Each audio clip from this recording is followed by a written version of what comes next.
alive, Nametangan telling us that they were never found and how they were lured into a forest with a promise of a gift. In the next clip, we get footage of a person looking for their child named Alex.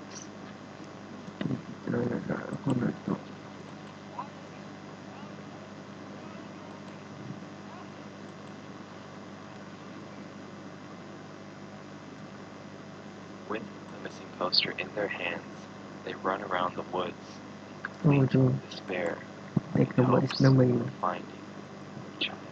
But they do not find their missing child, but instead they find something far worse. Instead, they find a group of 4 people, masks on, hiding in the forest. Alex's abductors. The episode resumes and concludes with a PSA. Tri-Red Witness Archives.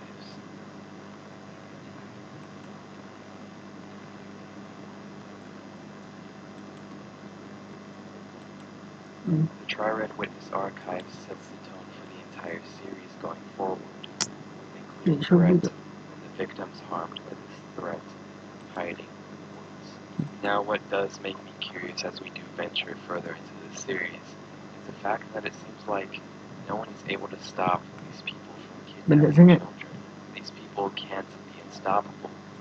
They're just people. Or perhaps there's something more. Perhaps this mystery goes deeper than we can imagine.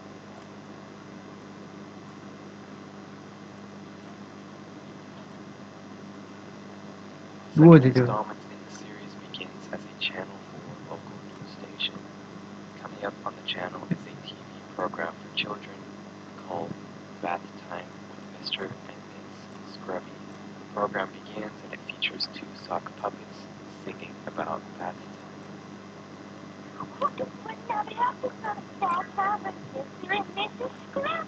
Mr. and Mrs. Scrubby address their audience of children and begin this lesson, learning how to love yourself.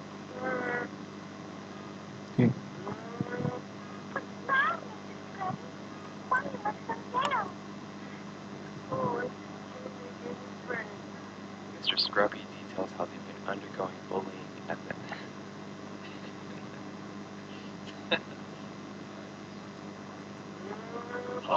Mr. Scrubby details how they've been undergoing bullying and that kids are saying he smells like a dirty old sock.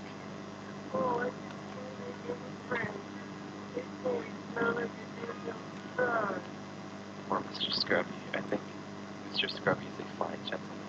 You don't smell like a dirty old sock. Ms. Scrubby details all the ways that Mr. Scrubby can love himself instead, and they all include different ways of cleaning yourself. But Ms. Scrubby has one more tip for every child watching the program to follow if you, quote, want to truly love yourself. And what Ms. Scrubby does say to their audience of children is something very inappropriate and, quite frankly, disgusting.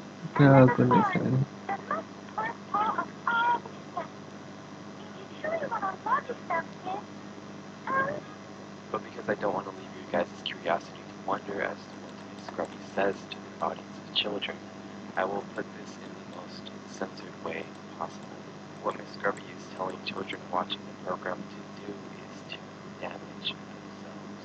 And then there is a picture put up on the screen of somebody doing that, but I will definitely not be including that in this video for a variety of reasons.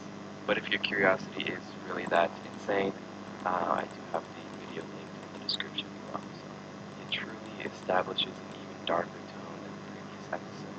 Imagine you're a child watching this program and one of your favorite TV characters tells you to do that to yourself.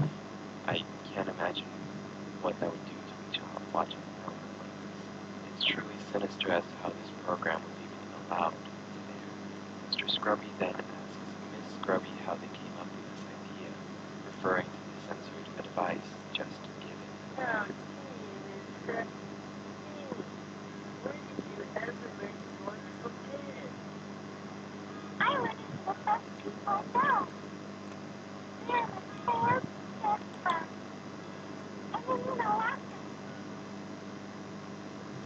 And Miss Scrubby says that they learned it from the 4 best people Dua tiga. If we do turn on the closed captioning, a piece of text does Sejauh dua. respond, saying, "It comes in fours, and you only two." And this is referring to the four people that we saw in the woods that are stealing the children at Tri-Red Park.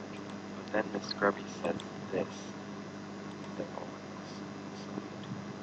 Immediately after, the name distorts, and it's there where we see a sigil that was carved onto the mask the child was wearing in the previous video.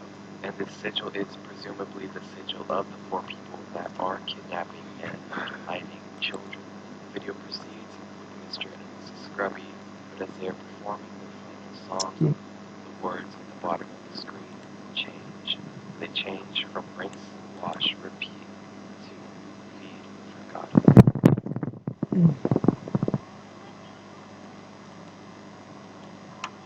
Oh, betul ya. The show ends and glitches back into the Channel 4 base station, where it glitches and shows a person named Alex Garcia. And in the closed captioning, it says this about Alex. She was so curious, she was so sad, but we made each other. Now it's unclear who exactly is saying this, but the entire sentence makes you extremely uneasy, especially if the message was delivered from one of those people within the woods, and it is possible that that might be the case. The station proceeds to show a few more missing people who were all last seen at Tri-Red Park. Adriana Ludia, 20 years old. She loved hard candy. She was so sad, but we made each other. Jake Garcia, 19 years old. You got too curious. And Jade Green, 24 years old. And when it does get to Jade Green, a mask slowly makes its way down to their face until it lands completely on. Okay. And if the mask wasn't disturbing enough, what happens next is extremely unsettling. So if you want to skip this part, I'd say skip like 20 seconds ahead because it is pretty disturbing. I had a hard time looking at it myself. Jade Green's face is completely covered in blood. The mask, the sigil is on their face, with a smile carved into their mouth. And it looks like they've been tortured to death. Jade's face warps back to normal, but as the video concludes, Jade's picture smirks at the camera with an evil grin. The established storyline of this series is grim and bleak, and as of now there is still a lack of complete understanding as to what is going on. And here we did discover that it's not only children that have been taken by the figures in the woods, but young adults as well in their early 20s. And as stated earlier, it said, it comes in forms. Why? The question that still remains.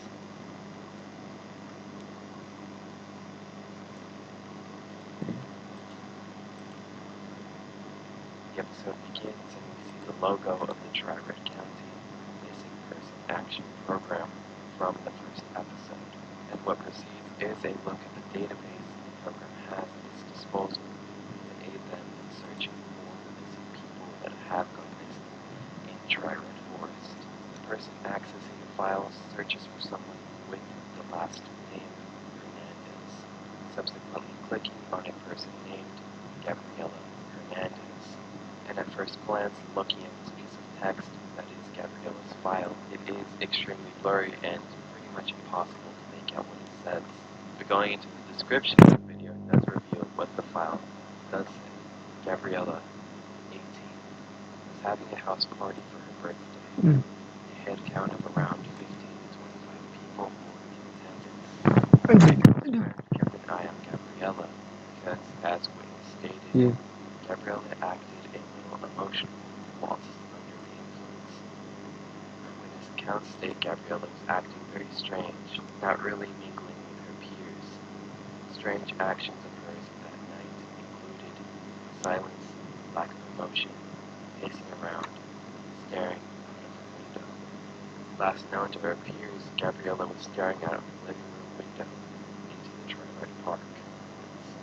He promptly sits back down onto her couch for 10 minutes, stands up, and states, "Okay, I'm going to blank myself now." Walks towards the woods. Friends did not think to follow, since this is something Gabriella was known to act under the influence. Gabriella was not seeing sense. So from this segment we do learn that there is something in those woods that is manipulating the behavior of people that go near the woods. Similar to how the TV show was attempting to manipulate the children watching the program into doing horrible acts. And just a quick PSA, if you are going to be under the influence, please do so responsibly and around people that you trust. I know you guys know this, but I do just want to emphasize the importance of staying safe. Oh, Stay safe. And what follows is a job interview of a person named Ethan Hernandez, presumably a relative of Gabriela Hernandez, taking place on March 28th, 2022. So Ethan does talk about how they just graduated and majored in criminal justice. So I just graduated college. I got a criminal justice degree. I really learned how everything's kind of been crazy, and I kind of want to get it. And Ethan does state that he is trying to help the town with the amount of disappearances that have been happening in the area, saying that their dad was also on the case as well, but passed away before they could solve it. And then the interviewer proceeds to ask Ethan if they're anything like their father.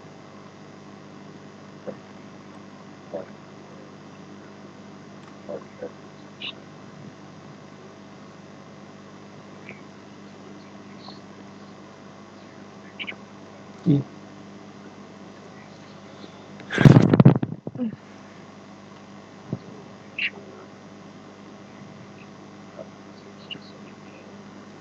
Juga ada ni. Oh, ikan mati. And I will get to the even if it kills me. Tak kaya ikan ni. And then that's when the interviewer asks Ethan for a time that they had to be a leader of a group, to which Ethan responds with a story from their youth. Ethan says that they went on a camping trip, and on that trip their friend Jade got stung by a bee, and Ethan had to jam an EpiPen into his friend's thigh to save their life. At one time, a couple of friends and I went camping, and everything was really good until my friend Jade got stung by a bee. And most of my friends was, you could say, squeamish. So I had to get an EpiPen and jab him in the thigh. And cutting away from the interview for a second, the person that did get stung by a bee was a person named Jade. Jade is the same person that did go missing in those woods. And so for the rest of the interview, it is fairly basic interview questions. And that is until the interviewer says something quite insane. The interviewer tells Ethan that within the town, people have been going missing every 40 seconds, and it has caused a panic within the town. Oh,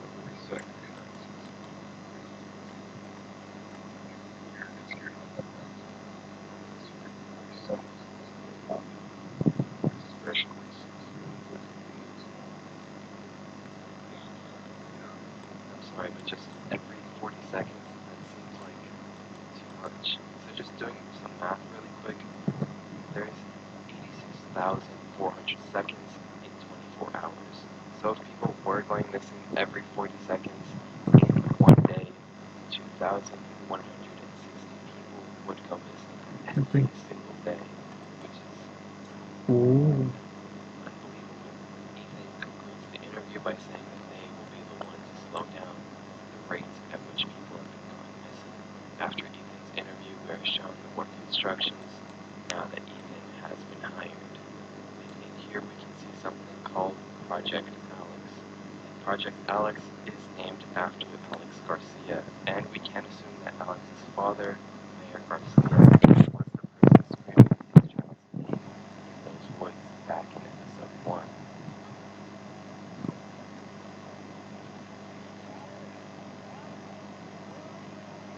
So after dealing with their loss, Mayor Garcia started Project Alice, a charity for those who have lost their children. And what follows is one of those online educational trainings that you have to Hello. use in pretty much every job now.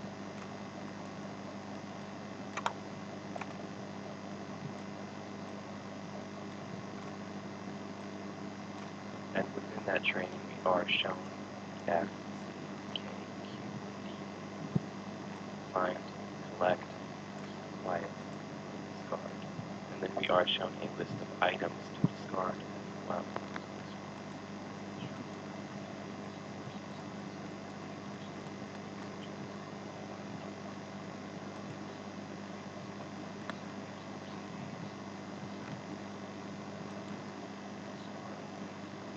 The training program then glitches out, we're told to restart the software. And upon restarting the software, we are told the history of the Tri-Red Witness Foundation.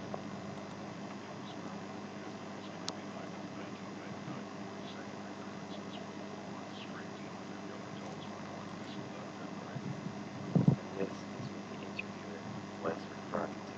And what precedes is the training software showcasing different facilities. And when it comes to this hallway, it is repeatedly told to the viewer that they are not allowed access to this part of the facility. Some places there are this hallway is represented as only accessible to Tri-Witness founders and their leaders, and is not accessible by non-members. You may not enter this room. You may not enter this room. You may not enter this room. You may not enter. But when the tape glitches out, it says that this is where they keep the body of Jade. Oh. It is where it's where you body of Jade. Jade being the person that was missing, was killed in the previous episode. Oh no, no, no. The training tape continues to glitch out, and we are shown the door that we are not supposed to enter. And restarting the training software once again brings us to an open door with rooms in which they have Jade's body. Why? Hands Oh. grab the inside of the door, and from out of the door, a person creeps out their body, looking like they've Uy, abis na. The training tape concludes there, but there's still one more thing in store for us. Here are the telltale signs of someone who's about to disappear. Jade is shown on screen.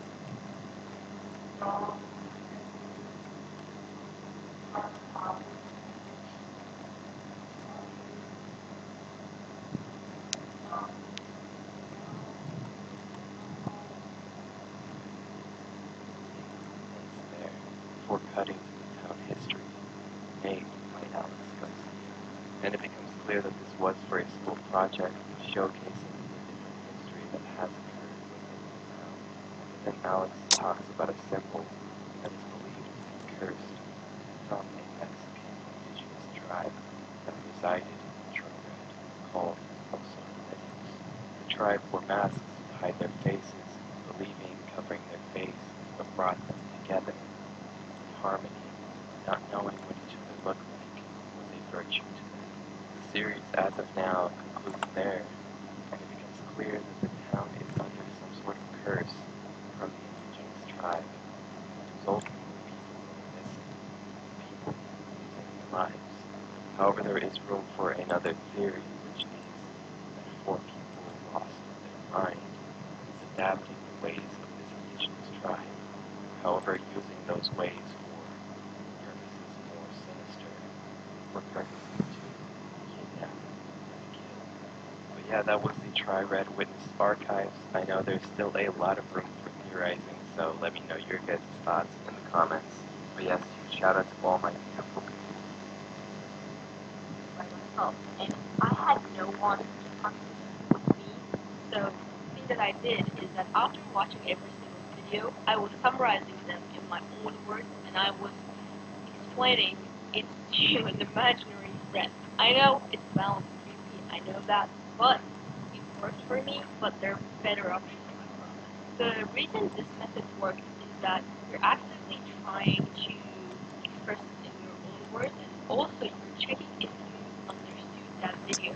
even if you Present can't now. understand the video, you can still use the vocabularies that you learned from that video in order to explain that video. That really helps by memorizing new words and using them in sentences. And also, it really makes you productive at the same time as well. But the problem with this method is that because you're talking to your imaginary friend, like I did in the past, there's no one to correct your grammar and vocabulary mistakes, like pronunciation mistakes. So, for example, for me, when it comes to my English, I still do grammar mistakes and I still do pronunciation mistakes. If you watch my previous videos, you probably noticed that I always pronounce the word pronunciation as pronunciation, and also the word foreigner as foreigner. And these like little mistakes, but I was doing them pretty often, and I realized them in comment section.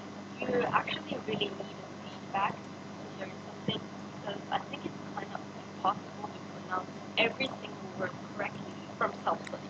It's hard. I'm not saying that it's impossible, but it's like very, very hard. So always having someone to give feedback is probably the fastest way to learn a new language. And the best feedback that you can get is from native speakers. But where can you find native speakers? And the answer is Busuu.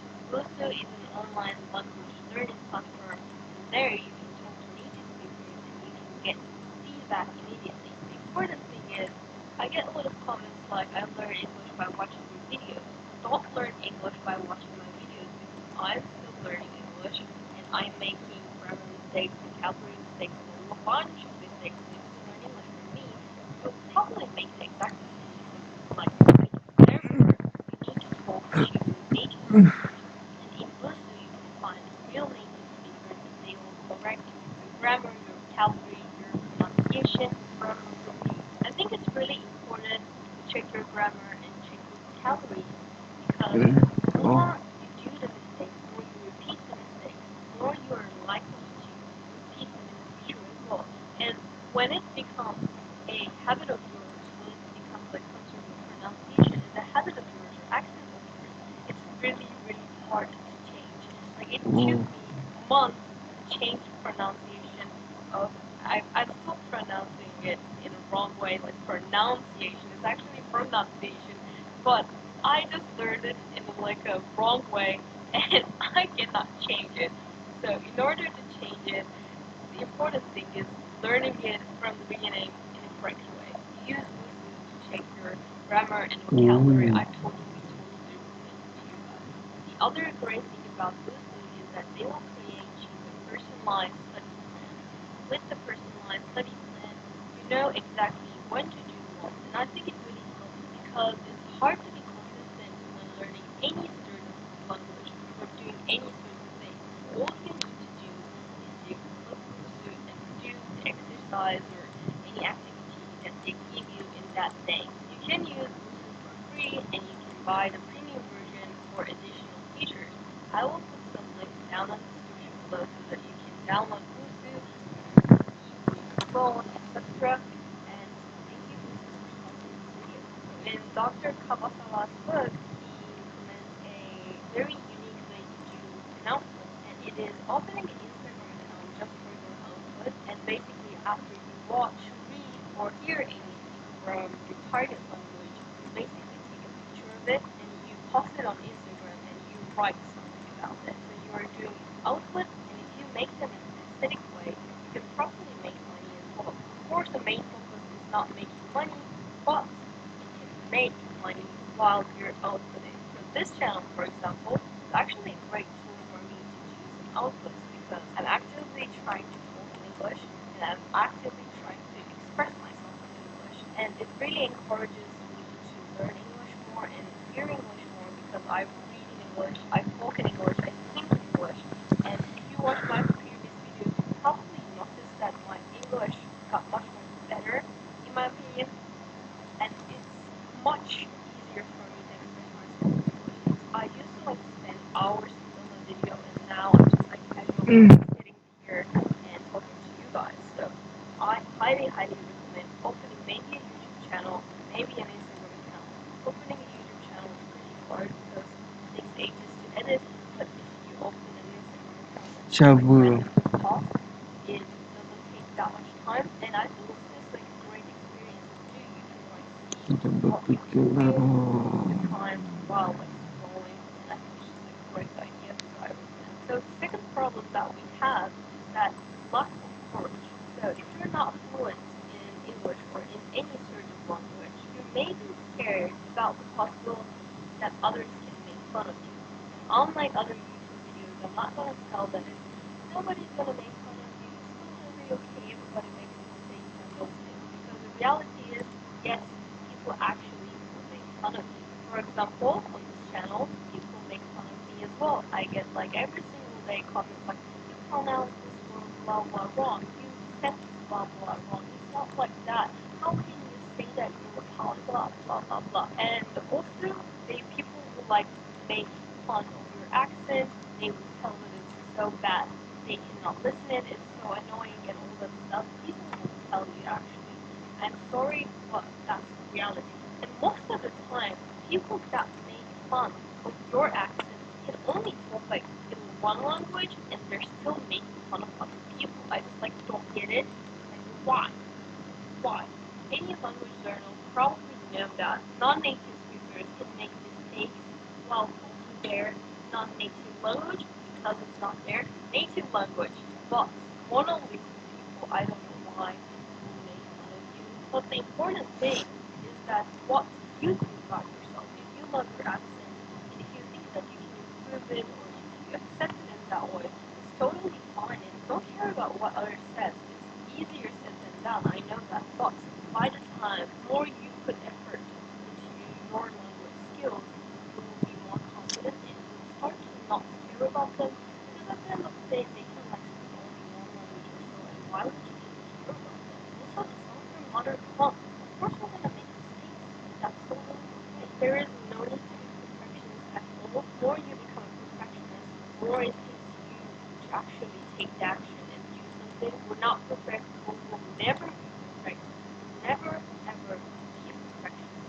And the third factor is that fun factor.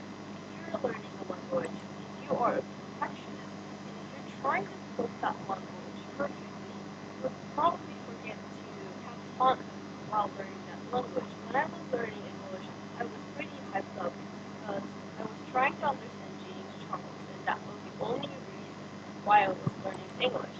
And more and more, I started to understand his very fast English, and I was really happy about it. And at that time, I was obsessed with makeup tutorials and the whole thing. And over time, you start to understand more, you start to get more comfortable in that language, and it's Aduh. like a really good experience. It just gives you joy. Maybe you're doing it for like economical purpose. Maybe you're thinking that, oh, I don't need to have fun. But when we have fun, it's much easier for us to motivate ourselves and do something. So don't forget to have fun and enjoy the process. Because once you become better and better, you will remember these days and love about them. As I said when I was learning German, I literally was crying in our prep year in high school because it was so hard for me to learn German. But I really love German language, German culture, and it was just like a very now when I look back in those days, they're just like a very good memory. So I would totally recommend you to not forget fun factor and have fun actually. So yeah, that was it for today's video. Thank you listeners for watching this video. I'll put the links down in the description below so that you can check them out. You can try them for free, and if you want upgraded, you can do the premium version of it. But you can just keep continuing with the free version. And don't forget to do your output. Don't do too much input. Alright? The case we're going to look at today is so messed up that British courts have banned all media outlets from ever revealing the true names of the people involved. As such, the Oh. mainstream media today have all the data. But before we get into today's story, if you're a fan of the strange, dark, and mysterious story format, then you've come to the right channel. Aduh, banyak ah benda ni. We upload 3, 4, 5 times every week. So if that's of interest to you, please offer to water the like button's plants while they're away on vacation. But instead of watering them, just crank their feet up to max and never come back. Also, please subscribe to our channel and turn on all notifications so you don't miss any of our weekly uploads. Alright, let's get into today's story.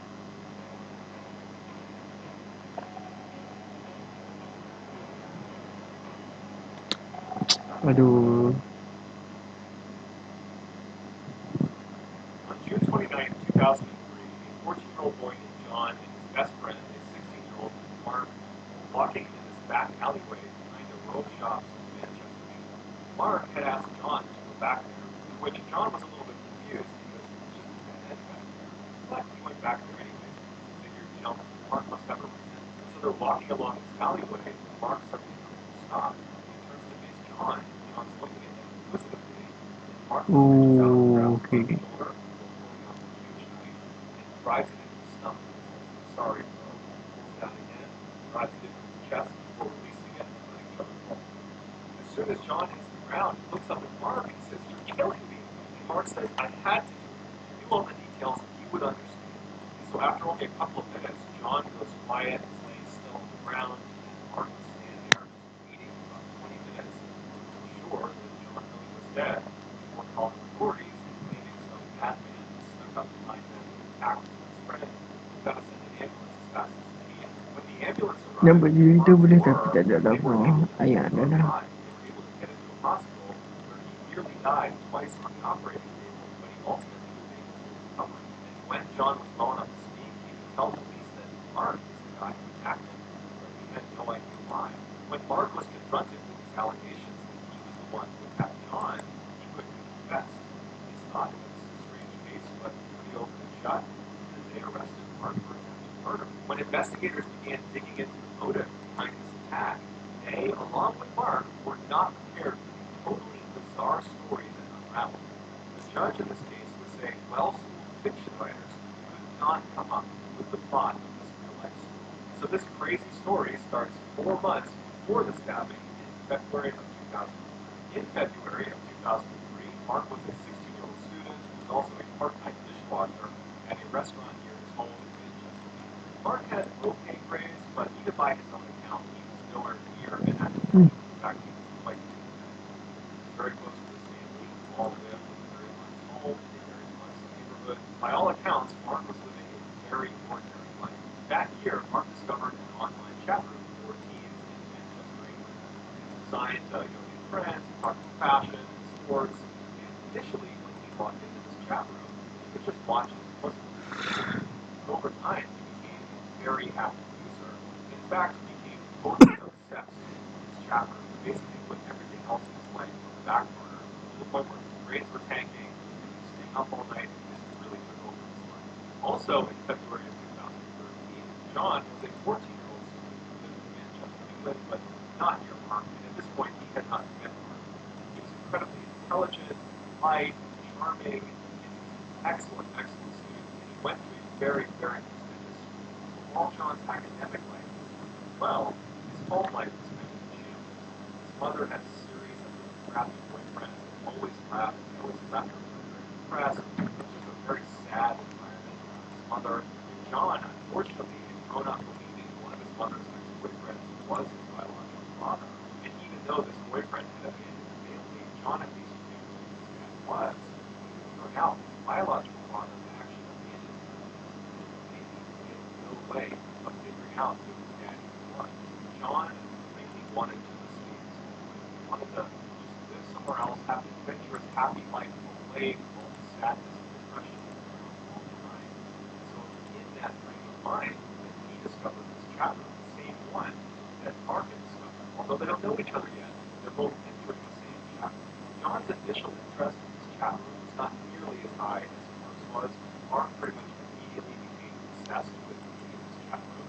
John was a little bit more reserved, but his mom purchased a laptop for some reason he wanted to have access to this chat room, and he found himself going on there all the time, to the point where he was staying up all night, even skipping meals, just so he wouldn't have to leave the screen even for a few minutes. The main focus of this chat room was supposed to be sports, movies, entertainment, but the real reason teenagers were flocking into this particular chat room was to flirt with each other. And Mark and John were no different. They both really enjoyed these flirtatious interactions they were having with the girls in this chat room. But John's interactions with the girls were very friendly and wasn't going to go anywhere. He was never going to tend to.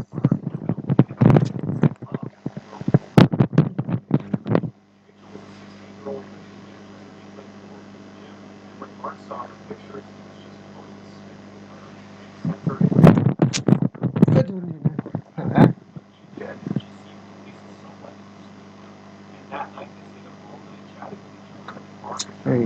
beli The next couple of dulu. days, Mark and Rachel were talking nonstop in this chat room.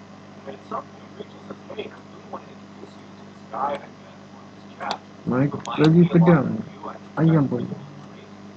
It's John."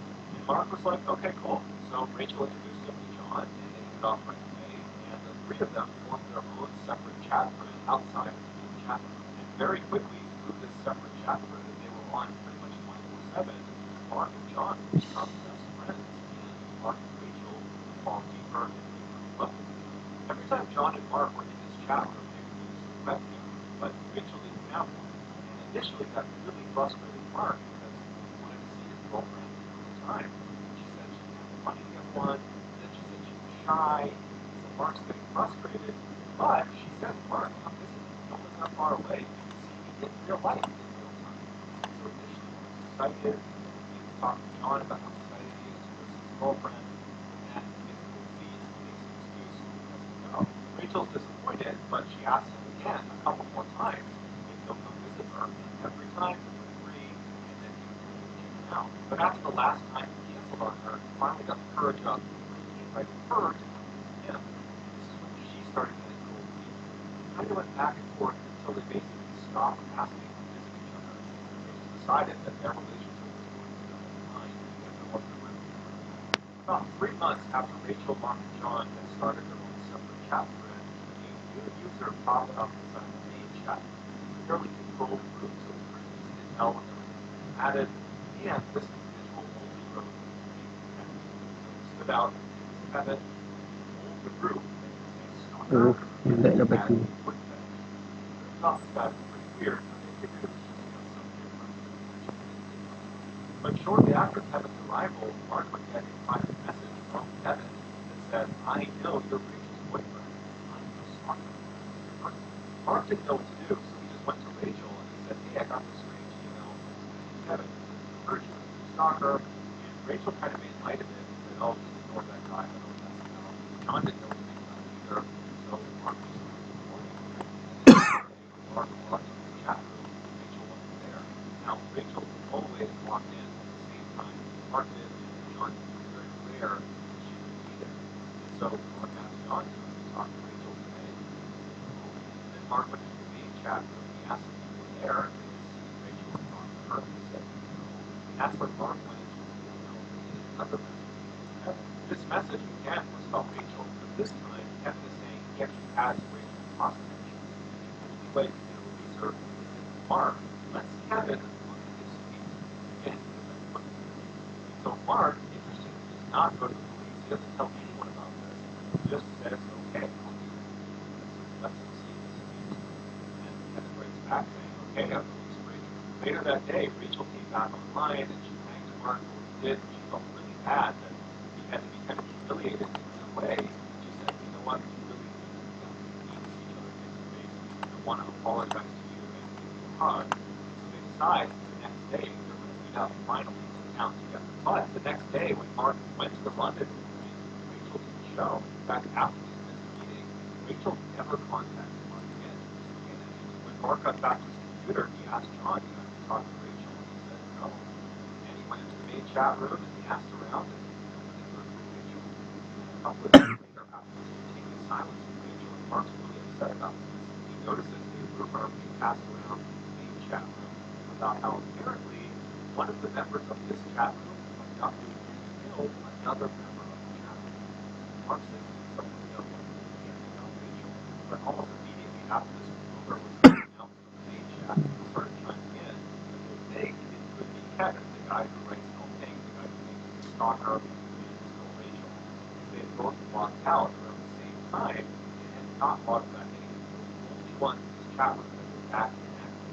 Then after that, dozens more users were commenting that this was actually true, that Kevin had indeed abducted Rachel and killed her. They heard about it in other chat rooms, at school, and all of a sudden, Mark's reality just started crashing down. He feels so guilty that he probably could have done something to stop this.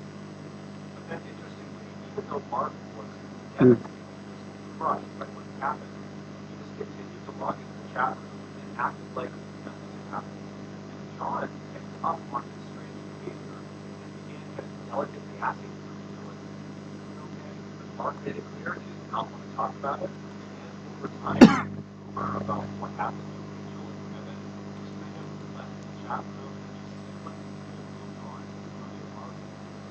Over the next month, John and Mark's relationship really strengthened. They continued to speak in that private chat now. Cik main tidur. Kita nak aduh. Each other there. Aku nak buat. Personally, hanging out in real life. After Rachel's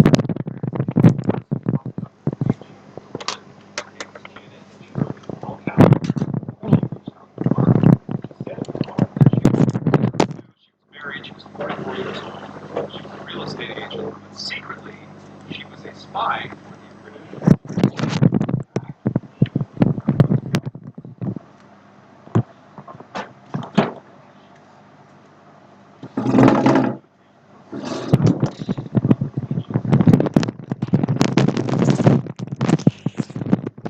To an adult, it sounds preposterous. It sounds like an obvious scam. But you gotta remember, Mark at this time was extremely old. He just lost his girlfriend under very suspicious circumstances. But no matter how it happened, she's gone, and he's still competing with the boss privately.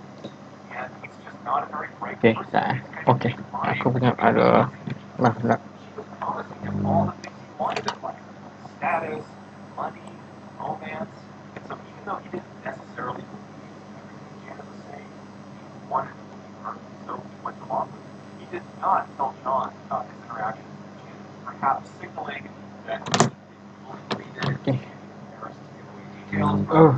as soon as Mark told Janet he was prepared to work with her, she made him Dah swear an mati oath dah. through the chat, and then told him he would need to go to London for initiation, where he'd be meeting the Queen, amongst other dignitaries and officials. At this point, Mark asked a couple of qualifying questions, namely, how would I explain to my mom that I was just going to suddenly leave for Okay. and Kita dah buat. have to give her a reason. Tak dah ni. She Tak would tahu say, ni. your mother will be Macam ni kosong kan. Aku nak buat. Oh, bawah ni tak. London for initiation. We'll be in touch with her, giving her progress reports. Aku nak buat. Feeling satisfied that this was in fact legitimate, he told Janet, okay, you know, when do you want me to go? She said, well, there's a caveat. Kita buat. You have to pass Oh a ya, series kayu. of tests Batu before tu. you'll be allowed to go to initiation. This is where Janet explained to Mark why he specifically was being recruited. She said his friend, John, was actually not Nampak hijau lah. he was a very, very important person. She couldn't say Sebab dia why tengok depan until he di passed bawah. his first test. And so Mark's very confused by this. He says, okay, well, what's the first test? She says, well, you need to demonstrate you can protect your friend, James Bell. And so I want you to Biasanya escort belah him ni ke? from his school Oh, to belah his ni. dentist appointment tomorrow. You're going to be his bodyguard for one day. You can't let him know Kita you're his perlukan bodyguard. He can't know that you know his real life enemy. kayu hitam. Do that successfully. Kayu hitam ni Get back. dekat I will belakang. explain to you why he is so important. At this point, Mark is very committed to this, so he says, yep, I'll do it. He reaches out to John that day, and he says, hey, can we hang out tomorrow? And John tells him, yeah, but I Kayu hitam I lah. have school, so maybe after that. Dia pakai Mark dark says, oh, wood don't ni. worry, I'll hang on to your dentist appointment. Kau spray dulu. It's like, great, I can use the company. So the next day, Mark meets up with John, aka James Bell, and he walks with him from the school to his dentist appointment. And he doesn't notice anything suspicious, so he doesn't need to do any bodyguarding duties. And after the dentist appointment, the two of them just go home all and they spend the rest of the day together. Once Mark got back to his house and opened his computer, there was a message waiting for him from Janet. The message said, you know, we had agents following you, and you did a great job. You passed your first test. Now I can tell you why James Bell, your friend John, is so very important. And she told him that at the bottom of the Atlantic Ocean is this big safe that only a couple of countries know about, and inside of that safe is 568 million pounds that belongs to the Queen. But only one person has access to that safe, and that person is James Bell. Literally, his body would need to be in front of the safe for its special scanner to scan him, recognize it as James Bell, and then it would open its door. Despite its implausibility, Mark believed this was real. Not so much because he naturally believed the safe at the bottom of the Atlantic Ocean was real, but it was because he totally believed Janet was real. Janet had the ability to know what he was wearing, where he had gone that day, what he was up to. I mean, she seemed to know everything about him. And it's because she told him she has agents monitoring him all the time, disguised as bus drivers, teachers, mailmen, that basically he was under constant surveillance. And she explained to him that that's what happens when you're being recruited. He had agents watching. So when Janet gave Mark his final test, despite how shocked Mark was at what he had to do, he was willing to do it because he really believed he was doing it for the government. The test was simple. Mark needed to kill John, aka James Bell. And she explained to him that James Bell actually had an inoperable brain tumor and would die any day. And if the wrong country found out about this, they could steal his body after he died, and they could use his body to gain access to his safe. So we need to preemptively end his life and take control of his Coba body tak and dulu. get that safe. She told Mark if he completed this test, Kalau he dah would move on to the Boleh institution kat mana? in London where he wouldn't even leave, and he would get his first paycheck of £80 million, and he would officially become Janet's boyfriend. Mark is in so deep at this point, he is fully committed, and he says, yes, I'm prepared to do this. She says, okay, your new name is Agent 47695. kita buat ni Go kat by depan. She said there was going to be an abort code for this test, which is going to be 6969, and if at any point he hears anybody say that to him on the day he's supposed to carry out this attack, that means it's hot. Not good. So on June 29th, 2003, around 11 a.m., Mark and John, aka Agent 47695, and James Bell, met at a bus station in Manchester. Mark took John down the alleyway that Janet had instructed him to go down to avoid stabbing. She assured him she would be one of the first people to arrive on scene. She would be dressed as a detective, and she would ensure he did not get arrested. So once he was in position, Mark turned around, grabbed John by the shoulder, pulled out his knife, said he loved him, and they began stabbing. When the police arrived, Janet was not there, and Mark, after giving his statement about what happened, was asking the police officers, when's Janet getting here? No one knew what he was talking about. After John survived the attack and said Mark was the one who attacked him, Mark would tell police that you gotta find Janet, she's the one who can explain what's going on here. But Janet never arrived because Janet didn't exist. Neither did Rachel, neither did Kevin, neither did James Bell, neither did 189 other accounts that Mark interacted with on a daily basis inside of that chat room. And all of those fake accounts were determined to be controlled by one person, and one person was John. When John was confronted with all these confiscated chat logs that clearly showed he was behind all of these accounts, he confessed. John said he never entered this chat room in order to do any of the things he did or to manipulate Mark. He said when he joined, he just saw a picture of Mark and was kind of in love with him and wanted to get closer to him but didn't know how. So he created Rachel in order to get closer to Mark, but then became jealous of Mark's love of Rachel, so he killed off Rachel using Kevin, and he didn't expect Mark to believe it. He thought he would pick up, this is all made up, he's involving this stalker that's abducting and killing Rachel. But when he saw Mark totally believed it, John realized, wow, Mark's pretty gullible, I wonder what else I can get him to do. And before long, he created Janet, who had complete control over Mark. And originally, John was using Janet to make Mark spend more time with John, to be a bodyguard of James Bell when he was John. When John started to feel guilty about what he was doing to Mark, he realized there was no good way out of this without kind of exposing himself and definitely losing his friendship with Mark, something that, in a weird way, he really, really cherished. So he decided that the only way to end this was for him to die. And that's when he had Janet flip the script from Detective James Bell to kill James Bell. And even on the day where he was going to get attacked, he had given that abort code. So maybe some part of him thought, I don't necessarily want to go through with this. He never used the abort code. He was literally prepared to die and protect that relationship with Mark. Mark might have had suspicions that something was up with Janet or even Kevin or Rachel, but he never suspected John was behind any of these events. He learned about this betrayal when they were meeting in court, and John is confessing once again to being behind all of these people that Mark has been interacting with. Apparently in court, when Mark is hearing this for the first time, he was just standing there, mouth open, just completely dumbfounded that he's hearing this. And he would say afterwards, I was such a fool. Mark was convicted of attempted murder, but he only spent 8 months in jail, and then he was given a 2-month probationary period where during that time, he could only go on the internet with supervision and wasn't allowed Oh, to saya dah. enter any chat rooms. John was convicted of inciting his own murder, which no one else has ever been charged with, so this is a first. And he was not given any jail time, but he was given 3 years of probation, where in that Kita buat time, apa? he was not allowed to use the internet without supervision, and he also was not allowed to enter any chat rooms. And both boys were told they had a permanent restraining order on them. So the rest of their lives they will never know. So that's going to do it, guys. If you found a secret in today's episode, let us know in the comments what it is.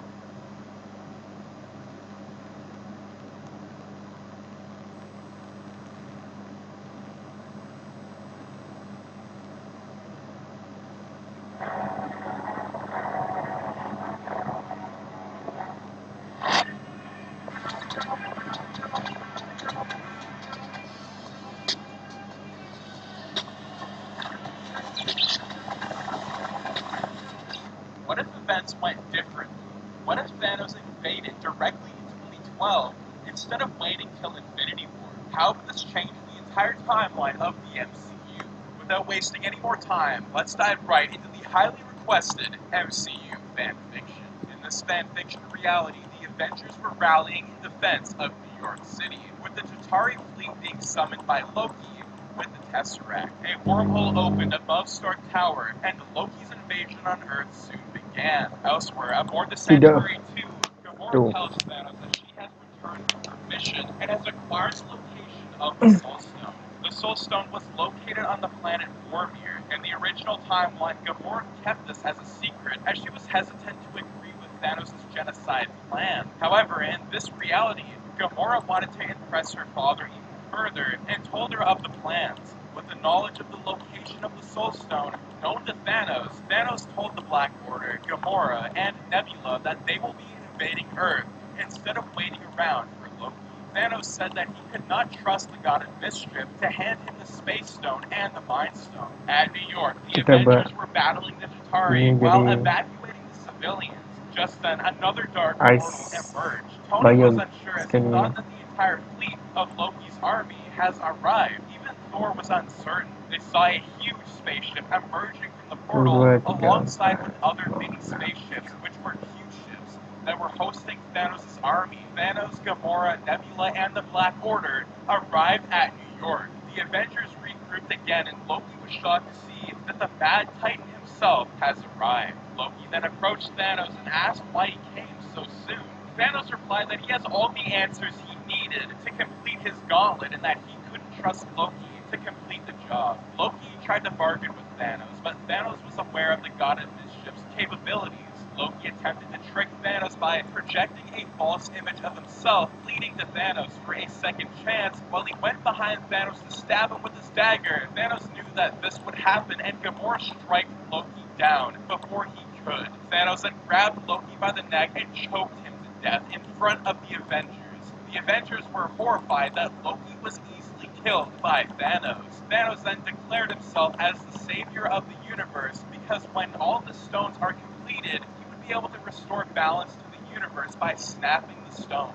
Captain America refused to believe the statement, and the Avengers fought briefly against the Black Order, Gamora, and Nebula. Just then, Nick Fury received information that the World Security Council attempted to end the invasion by launching a nuclear missile at Midtown Manhattan. Fury told Iron Man of this, and Tony went to intercept the missile. Knowing that there isn't much that can be done to salvage this, he told the Avengers that they would need to retreat first, as a nuke is coming their way. Thanos grabbed Loki's scepter and removed the Mind Stone from it before putting it on his gauntlet. With his Outriders ravaging New York, Thanos went to retrieve the Tesseract, and that shut down the wormhole which was bringing forth the Chitauri army. With now the Mind Stone and Space Stone at hand, Thanos said that their mission on Earth has been completed. He told his minions to retreat first while they retrieve all of the other stones.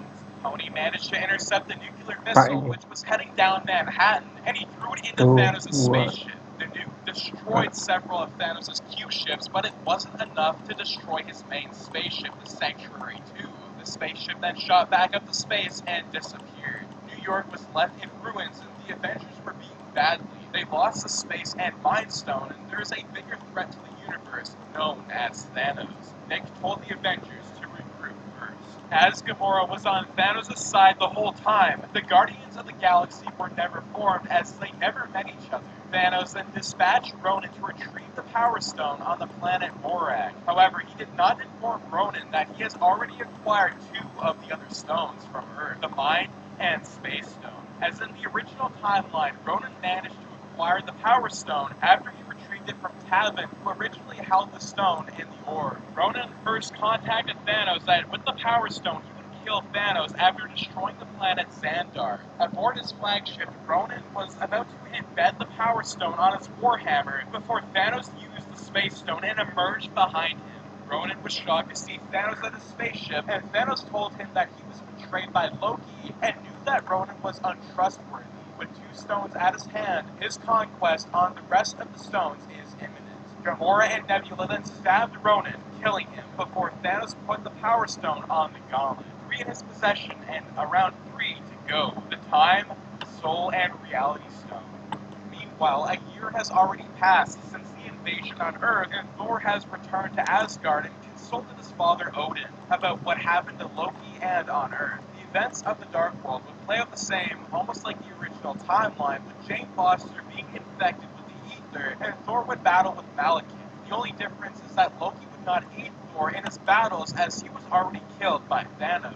Thor managed to transport Malekith to Svartalfheim, where he is crushed by his own damaged ship. Thor said he would be wise to entrust the Ether to the Collector's care, as Thanos might come searching for it should the Ether be left on Asgard. Odin told Thor that soon they will get their revenge on Thanos for the death of Loki.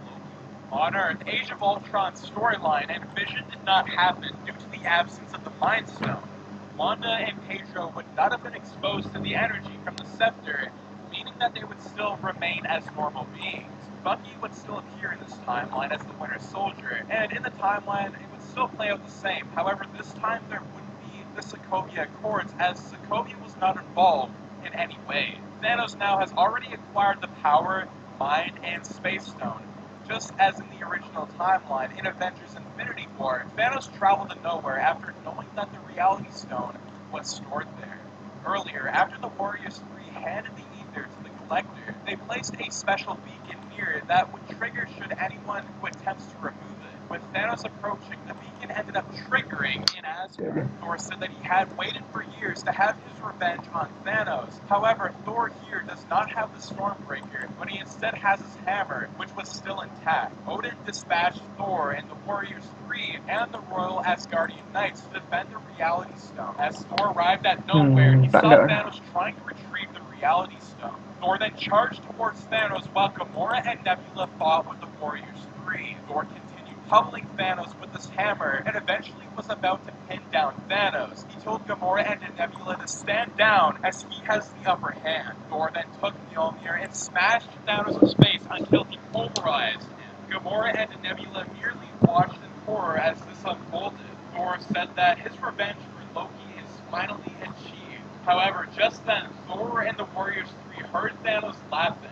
The entire scenery at nowhere changed, meaning that Thanos has already acquired the Reality Stone earlier. Nowhere was burning with flames and was completely annihilated. Thanos said that he merely used the Space Stone to instantly teleport and retrieve the Reality Stone. He then disappeared with Gamora and Nebula.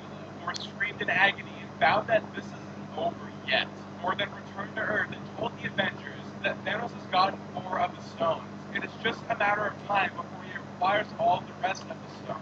In this timeline, Scarlet Witch, Quicksilver, and Vision were non-existent due to the stones being in Thanos' possession from the start. They knew that they needed to stop Thanos before it was too late. Tony then got help from Spider-Man. The Avengers knew of all the stones and their capabilities except the Time and the Soul Stone. Thanos decided that the last stone to acquire would be the Time Stone. He knew that there was a powerful Guardian on Earth that had the Time Stone acquired. Thanos decided to travel to Vormir to acquire the Soul Stone. There he met the Red Skull, who was the protector of the Soul Stone. Thanos went to Vormir with Nebula and Gamora. Red Skull told Thanos that he can only acquire it by sacrificing someone he loves. Being conflicted, Thanos then sacrificed Gamora and acquired the Soul Stone. This angered Nebula as she felt that Thanos loved Gamora more till the end. She asked Thanos why he didn't sacrifice her, and he merely said that she was always second to Gamora. Nebula held her anger back and realized that there was no point in helping her father if Gamora was already dead. She always wanted to prove to Thanos that she is the better daughter, but with Gamora gone, it was pointless. Thanos then told the Black Order and Nebula that they will now finally head back to Earth. Black Panther offered to help the Avengers after he learned of the threat that Thanos brings. He agreed provide assistance in terms of technology and Wakanda. In this timeline, S.H.I.E.L.D. was already compromised, meaning that S.H.I.E.L.D. was gone. Tony told the World Security Council and General Thunderbolt Ross about the danger of Thanos. They dispatched armies around the world to help combat Thanos, and Tony himself has created his own version of Iron Legion. Just then, at the Avengers headquarters, there was a breach in their systems. They saw that there was an intruder who surrendered herself at the entrance. It was none other than Nebula herself. The Avengers arrested and interrogated her. Nebula then revealed all the stones and how he sacrificed his own daughter to acquire the Soul Stone. The Avengers were reluctant to listen to her, but then she told them that she knows the final location of the stone, which is the Time Stone on Earth. Based on what she knows, the Time Stone is guarded by the Ancient One, a powerful sorcerer that even Thanos himself fears, which was why he waited till the end to get his stones. However, with Thanos having all the stones except this stone, he will be much stronger and could overpower all of them. Nebula said that the only way they could win is if they have the help of Odin and the Ancient One. Tony, Peter Parker, and Steve decided to track down the Ancient One, but Thor went back to Asgard to seek help from his father. Thor told Odin of the imminent doom that Thanos brings to the universe. Odin said that he is no longer as strong as he used to be, and that if he does help them, Asgard will be in danger of destruction. Tony, Peter, and Steve eventually tracked down the Ancient One and told her of Thanos. The Ancient One declined to help at first, as she said that there was an even bigger threat to all of the dimensions than Thanos, which was Dormammu himself. If Dormammu would be unleashed, nobody, even Thanos himself, would survive. They then saw a portal appearing, and Thanos and his entire army has arrived. The trio knew that they cannot get the help of the Ancient One, then they merely have to survive on their own. The Avengers, including Nebula and the Wakandians and the World Security Council, then fought against the Black Order. Thanos and his armies, a full battle happened in New York once again, as the Avengers were losing out to Thanos. Just then, a powerful blast of the Outriders and Chitauri wiped out almost half of Thanos' army. Everyone saw Odin alongside the Valkyrie and the Royal Asgardian Knights charging forward across the Bifrost. Even the Warriors 3 were there. Thor was glad that reinforcements had finally arrived. Thanos knew that he had to find the Ancient One quick to acquire the Time Stone. The Ancient One appeared on the battlefield and shot several mystical bolts at him, wounding him.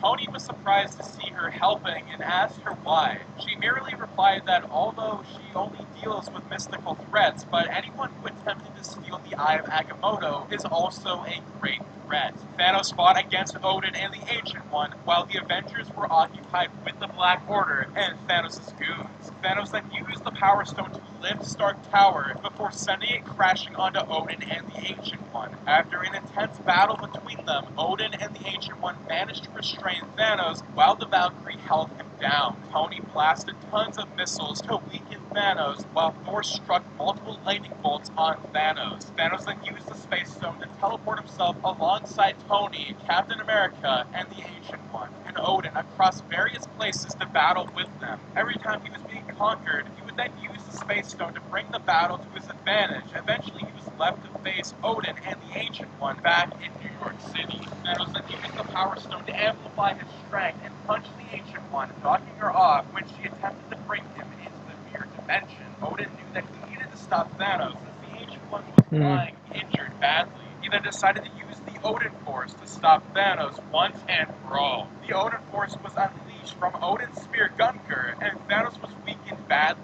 The Avengers used the opportunity to remove the gauntlet from Thanos. Odin then stumbled and fell to the ground, holding his stomach. Apparently, during the battle earlier, Thanos managed to stab open Odin's stomach with his sword. However, the sword was amplified with the Power Stone, injuring Odin further. Tony decided that since the gauntlet was too hard to remove from Thanos, he decided to create a huge blade and slice it off of Thanos' hand. With the gauntlet gone from Thanos' hand, and the Ancient One still guarding the Time Stone safely, Thanos was unable to produce the snap. Thanos was injured badly from the Odin Force and attacks from the Avengers. Thor then used all this force and directed it from the hammer before striking a heavy blow on Thanos. He then lifted Thanos' sword before stabbing him and beheading him.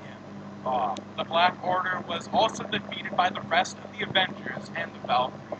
Thanos' goons then started retreating before multiple bombardments of their spaceships by the military, and the Iron Legions killed them all. Okay. Odin laid down and told Thor that he would not be able to make it out.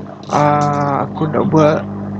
Oh, tu dah kepit tu benar dah. Absorbed most of his remaining life force. Odin says that the gravest threat to them is about to happen once he gets back, and Ragnarok is imminent. Thor was puzzled at first and saw as Odin disappeared into the air in Valhalla.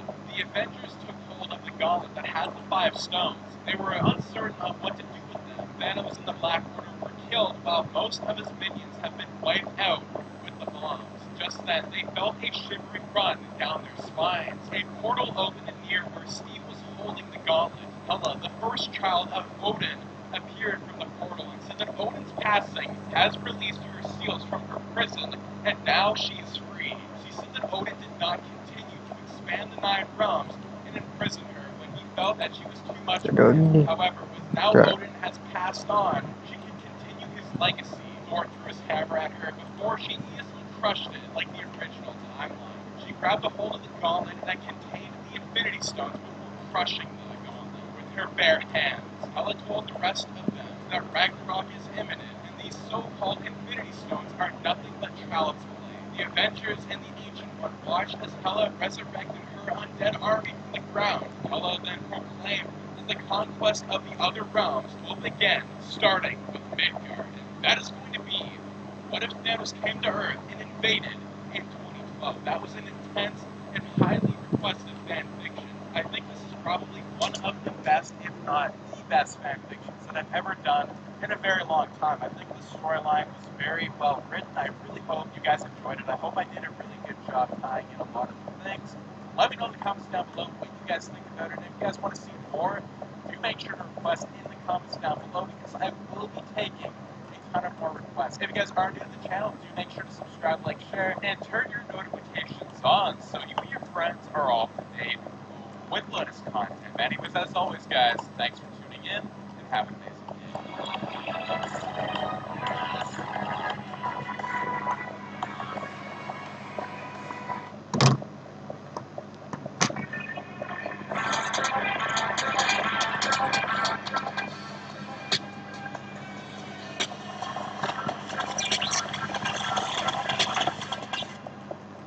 What if events went differently? What if Iron Man and Captain America chose to go to Vormir in 2014 before the Avengers time travel? How could this small change impact the outcome of the MCU timeline going forward? Find out in today's highly requested fan fiction. We have to remember going to the Soul Stone means that you need to sacrifice someone to get the Soul Stone, a soul for a soul. The team didn't know about this because the information was withheld, since Nebula didn't know about it before the time heist. Iron Man and Captain America knew that they needed to grab those stones in 2012, but something changes in this timeline. After they read the time heist, Tony told the team that he was willing to go with Steve to grab the Soul Stone because he thought that it would have been too risky for him and Steve to go back to 2012. Steve agreed with Tony and asked Black Widow, Hawkeye, and War Machine to go to 2012, since it was easier for Black Widow and Hawkeye. They were trained to do that type of work, stealing the stones. They could do it blindfolded. Black Widow agreed with Tony that it was going to be easy to get the scepter from Stark Tower, and that all she needed to do was slip into the tower with Hawkeye not noticed. This small change impacts the rest of the timeline, since now that we have Ant-Man, War Machine, and Hulk going with Nebula to get the Power Stone in 2014. Hulk knew that he needed to talk with Doctor Strange, but War Machine said that he could handle it, since that he could slip by faster, not being detected by anybody during the Battle of New York. The Avengers would agree to the new terms of this new alternate time heist, and the team has changed big time. Iron Man and Captain America travel to 2014, getting the Soul Stone, while Black Widow, Hawkeye, and War Machine go to 2012 to retrieve the stones during the Battle of New York. We have Ant-Man, Hulk, and Nebula traveling to get the Power Stone on Morag, while Thor and Rocket Raccoon get the Reality Stone in 2013. The heroes grabbed their white suits and were ready for the jump to get the stones. They went quantum, traveling far and fast throughout time and space. Captain America and Iron Man traveled to Morag and got into the Guardian's ship. Hulk said to Tony and Steve good luck, as they were going to need it, and they got into the ship going to Vormir. As the ship was traveling in space, Tony asked Steve how far they've come all the way up to this point to win. Steve explained that they were going to need to succeed, and that he had faith in the team to bring all the stones back so they could do the final snap and bring everybody back. Steve could see it in Tony's eyes that he was worried, and Steve looked at the portal while they were going through light speed, and they both smiled, seeing the view until the ship stopped and they could see Vormir. The planet was massive and it was mysterious. Cap didn't know what to think about it, but it just felt weird about the planet, and something just seemed off with it. Cap said to Tony, "I hope we made the right choice here," and they landed the ship on the planet. It was dark, cold, and things just didn't seem right. As parts of the Avengers were traveling through space and time, War Machine, Black Widow, and Hawkeye were teleported to 2012. They could see the Chitauri, and they started looking around, getting flashbacks of old times when they fought Loki. War Machine could see the portal, and it was huge. It was something he never saw in person before, but now that he could see it, he could tell why Tony was so scared of it. War Machine asked where they were going, and Black Widow told him she was going to find Loki's scepter before it got into the hands of Hydra. She told War Machine to snap out of it as War Machine was in shock. He agreed, nodding his head, and he left flying to Doctor Strange's place. War Machine could see someone that fit the description of Doctor Strange, and he flew down to the rooftop asking where Strange was.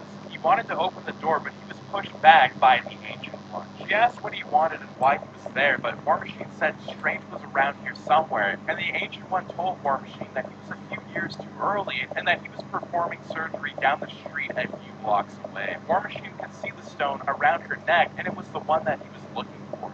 He told the lady to step aside, and he needed that stone. War Machine slowly started raising his repulsor blasts at her, and she moved fast, dodging them, kicking Rhodey out of his physical body into his astral form. Almost like the original timeline, Rhodey told the Ancient One Doctor Strange gave the Time Stone away, giving it to Thanos. Since Rhodey wasn't fully smart enough as the Hulk in this timeline, it was going to be an even more difficult time to get that stone from the Ancient One, but she heard this, thinking to herself, Strange wouldn't do this unless there was a reason for it, and she gifted the stone to Rhodey, telling him that these stones need to somehow be returned right after, explaining to War Machine if he could travel back, giving it to her after they defeat Thanos, the timelines wouldn't be overrun. He agreed to the terms, getting the stone as it was revealed out of her hands. War Machine flew away with it, telling Widow and Hawkeye he has the stone. War Machine teleported away back to 2023. Black Widow and Hawkeye made their way, sneaking past guards and getting through the security. She knew Stark Tower in and out, while she did work there with Tony during the events of Iron Man 2. They made it up the elevator, seeing the Hydra agents with the briefcases. Hawkeye went into the elevator, and he was in the middle of the elevator, slowly going down. But he went up to a guard, saying, "Hail Hydra." As they were confused, they gave Clint the briefcase, and he slowly was walking away when the elevator door opened. Black Widow saw Thor from afar, walking with Tony with the Tesseract. They were putting the Tesseract in the case, and she slowly moved, not being seen. The Tesseract was on the table with the case, and she was sneaking near the tables while she could hear talking. Tony picked up the case, getting into the elevator with Hulk, Loki, and Thor. Hawkeye told Black Widow that he had the case, and he teleported back to 2023. She needed to get that stone no matter what the cost, and she ran down the stairs, having a flashbang on her. She was going to use it on the Hulk to try to distract him and grab the Tesseract. The heroes were walking out of the elevator until a fire alarm went off. Thor grabbed Loki, looking around. Stark Tower's lights were going flickering out, and they started blacking out, while Black Widow threw a flashbang as people screamed and Hulk yelled, smashing through the doors. The case fell on the ground with Tony Stark, who had it, but Black Widow used a flashbang, kicking Stark in the face, saying sorry, and she picked it up, traveling back to 2023.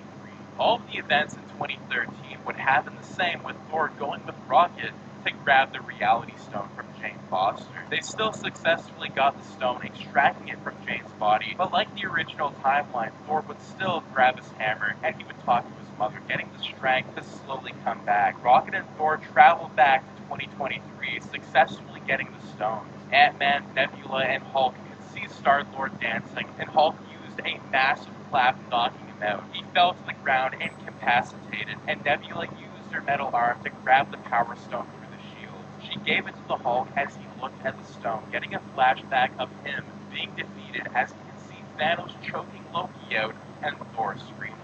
He snapped back to reality, hearing screaming, and it was Nebula. Her mind started glitching out as the two Nebulas, just like the original timeline, had a link. Thanos intercepted the link, seeing through through her databanks, and the 2014 Nebula could see the Avengers, the stones, everything. Thanos ordered them to retrieve the body on Morag, demanding his Black Order to get it. They bowed, knowing that Thanos in the future did what he wanted to do, and they showed a video of his future self getting his face cut off, fulfilling his destiny.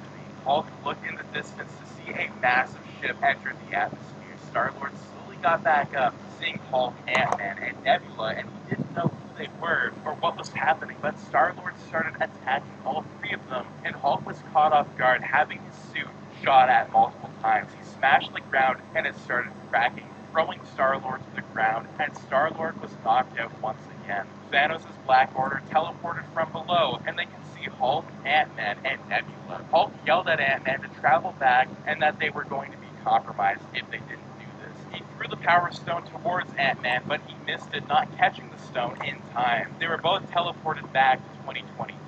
Thanos on his ship lost the connection between the two nebulas, altering the timeline completely. Hulk tried getting his costume to work, but his Pym particles and his costume were damaged. The Black Order started attacking the Hulk, and Ebony Maw used his powers on the Hulk, levitating him in the air, smashing his body around. Hulk was thrown to the ground, and Ebony Maw saw the Power Stone grabbing it. They lifted Hulk into the